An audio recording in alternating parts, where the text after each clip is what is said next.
Okay, we are here. I'm out of practice. Okay, the video's over. Yeah, it's a bye. I'll see you later. Okay, so let's.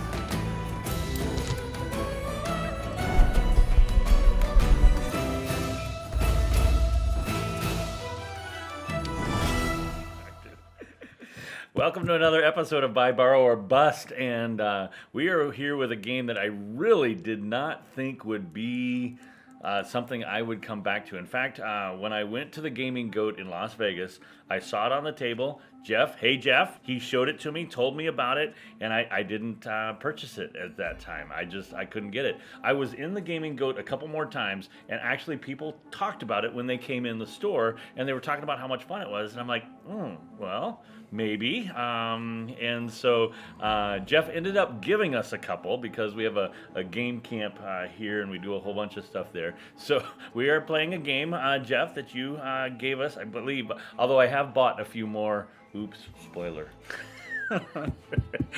I bought some. Okay, the video's over. Yeah, it's a bye. I'll see you later. Let's get into why this game is so much a surprise to me. I really like it. So before we get going, this is Regicide. You can't. I mean, we tried. We I always need to put be the fired, game, but I don't think you can see it. So let's get it in close and see if you can see that. This is not a big box game. This is a little box game. It's not even going to focus on. Let me cover your face, and then maybe. No. Oh, there it is. It's going to find it. That's Regicide. There It we is go. a small box game for sure.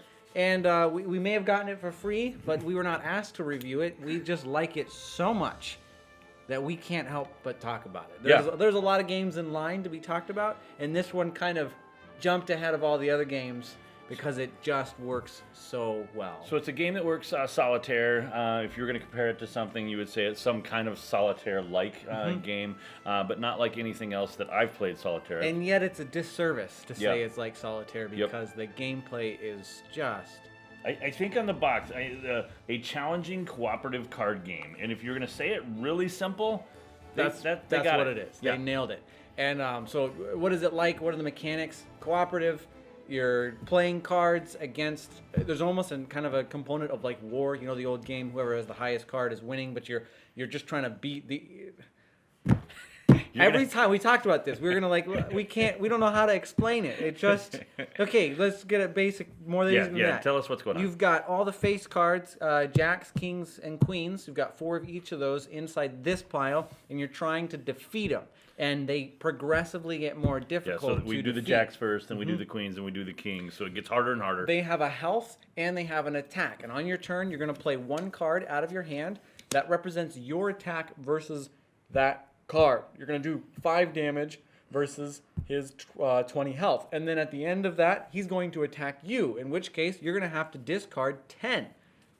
On his attack. A card worth 10 to satisfy his attack. I'm just going to discard this over here in the corner. If you can't satisfy the damage, the attack against you, then you all lose. Where the complexity and just the thing that sets this game apart from any other card game for me is all of the different powers. On the back of this little cheat sheet, it lays out what each of the suits do. So hearts heal, and diamonds let you draw from the deck, and clubs double the damage. So this is actually not a 5, this is a 10. And spades defend. Give you a shield. Yeah, it's that simple. But because there's all these different suits playing against and with each other to make really crazy combos, and you have to work together to play suits at the right time, it just makes for a game that is so complex that you cannot keep the thing in your head. That's... Yeah, start with a con. Here's the number one con of the entire game. We're gonna skip everything and just say the only we'll get the cons out of the way. Yeah, the biggest con of the game is that there's only one of these cheat sheets. Yeah, it's got 2 sides, and you need both sides. Every player at the table needs both sides, especially when they're first playing. Every time I sit down to play this game, almost every time, I just pass this around and I tell everyone, take a picture of both sides. You're gonna need it. They don't ask questions. They take the picture and they're like, I don't need it. And then before you know it, they're flipping back and forth. First turn, they're like, okay, wait, how much health, how much attack, what does hearts do? This card, just print 3 more. Please. Sell a pack. Jeff. Just sell a pack of them. We'll buy them. I'll buy them at $5. Okay, I will. and so my one con, and then we will get into the pros because we really like this game. We really do like the game. But my one con is that there is enough complexity. Usually the first game, a player is still a bit in a fog. Yeah. They need that second and third game. So I don't want to play this unless I can at least play it twice because it's rough on that first player. This is the rule book. It is card size. It's tiny. The print is tiny. It's not a terrible rule book. As rule books go, it's actually pretty decent.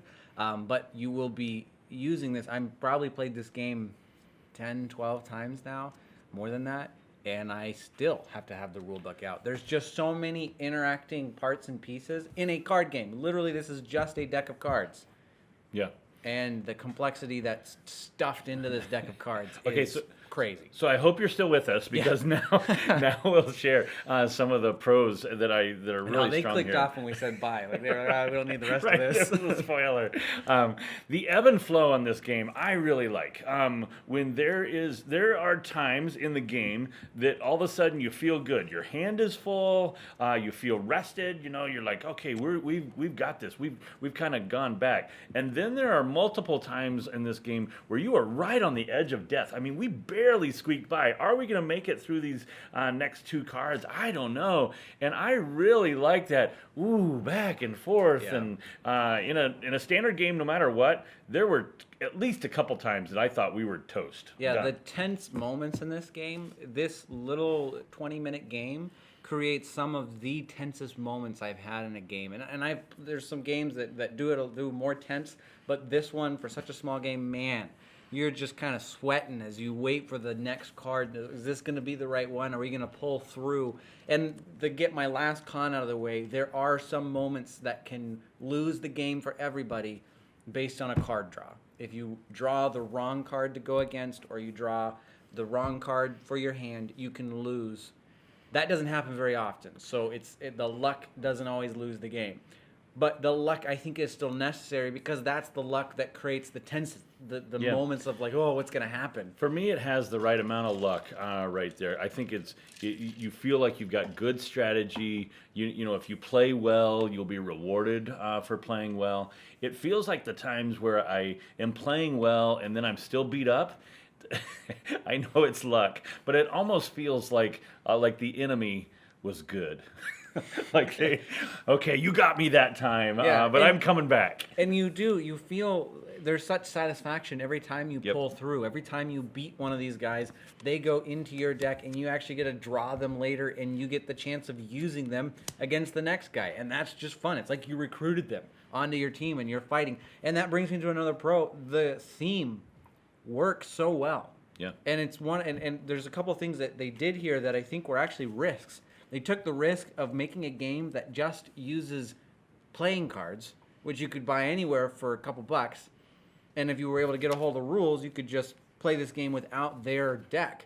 But they made the art so good that you want the deck, right? Yeah. You want to go buy this. And in fact, if you're looking for a good set of playing cards, you don't even want to play Regicide, just buy this for the art. It's just so good. Yeah, they did a great job of theming that, and I'm glad that they gave me something familiar to me, a deck of cards, so I understand this the game four suits. Yeah. You know what I mean? I like that. Without the familiarity of a deck of cards, because of the complexity, it could have just it could have been almost really, too much. too hard to grab a hold of. Again, the theme works so well. You're attacking you're eliminating the regime essentially. Then you're defeating all the people in charge all the way up to the king. Yeah. And each of these guys, their art is done. And actually, he just pointed this out. I didn't even notice this.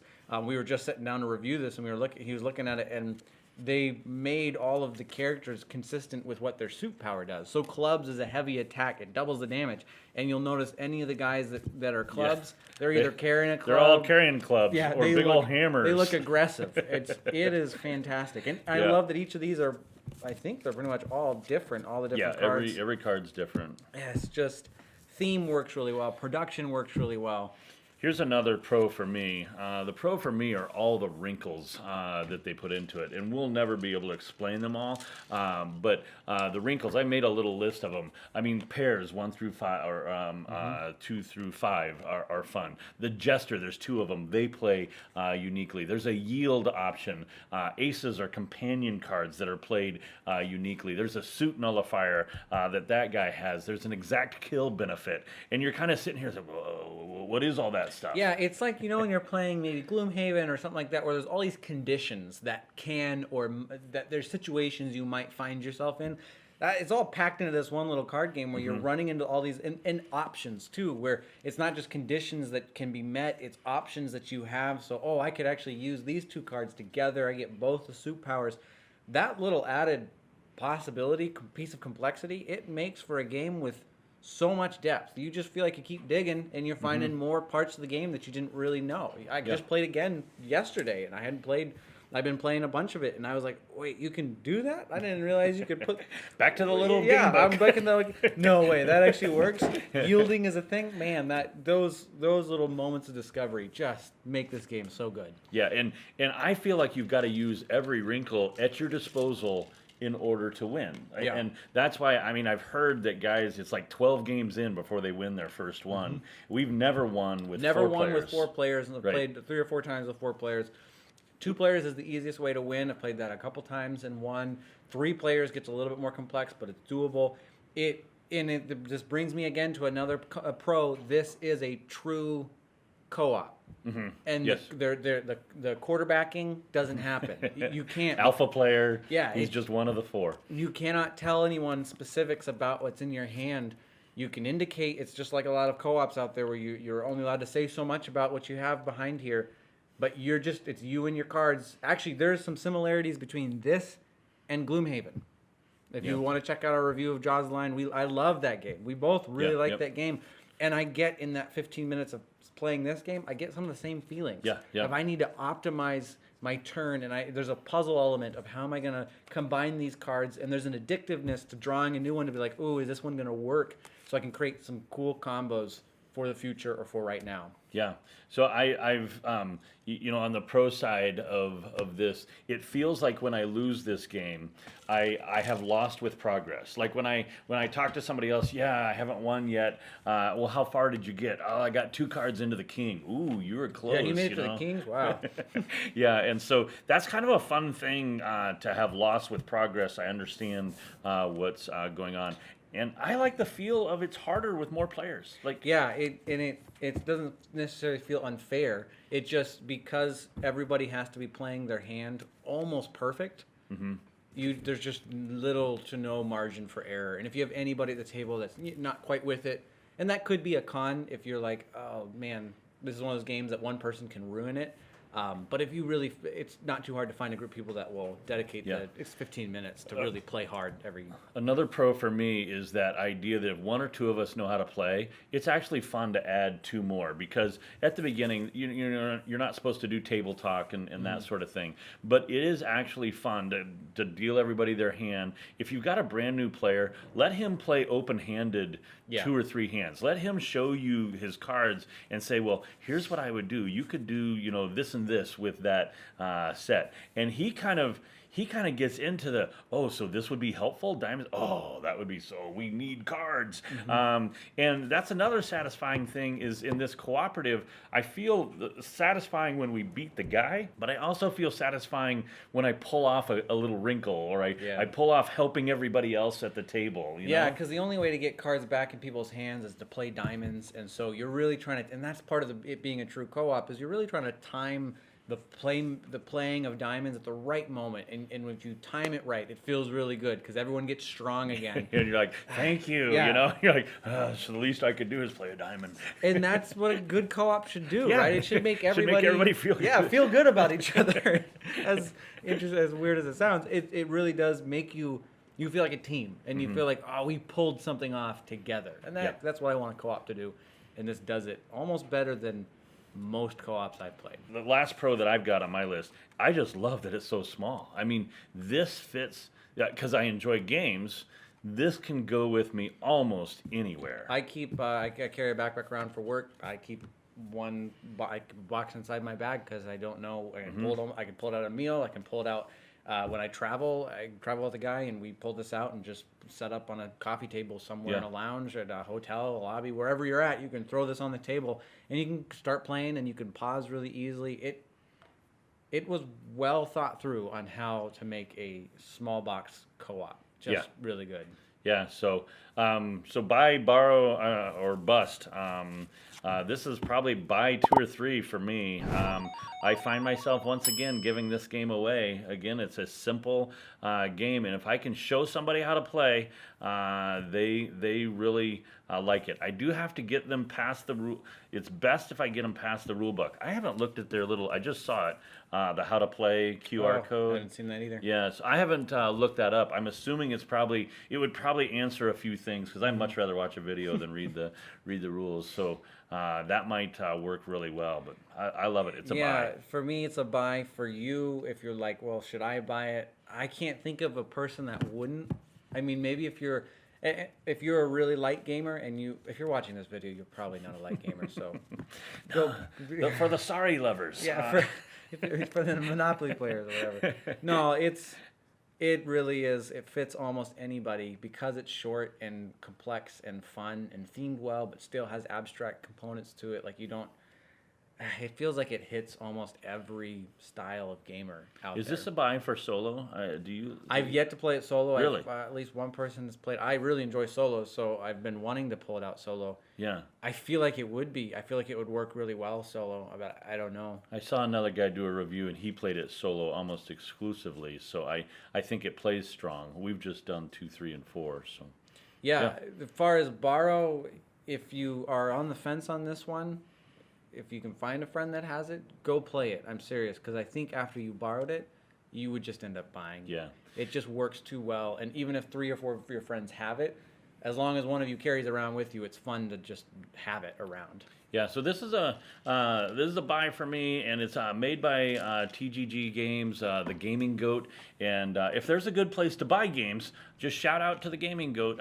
They do a really good job on pricing, especially Kickstarter stuff. So do a little Google search to find out where your nearest Gaming Goat is. And again, they didn't pay us to say this. We just really like it. We just buy a lot of stuff from their store because it's the best deal. So buy this one. You'll like it. Last thing before we go, I got one more thing. It's if you wanted an additional, so we just talked about mountain goats. We should link that video as well. Go check out that video. This, to me, if I had this and mountain goats, those are like it's almost the perfect travel combination or the perfect backpack combination, because this hits my complexity, difficult. I actually want to think, and mountain goats hits the I want to relax. So I think actually those paired, it's a great pairing. Yeah.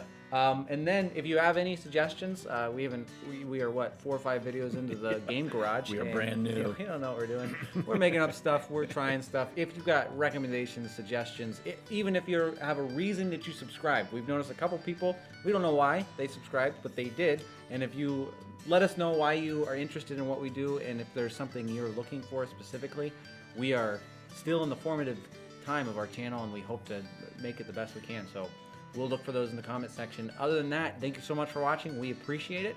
We've had a blast. Thanks for letting us blabber about games. We will continue to do so, every month or so. So, see you around.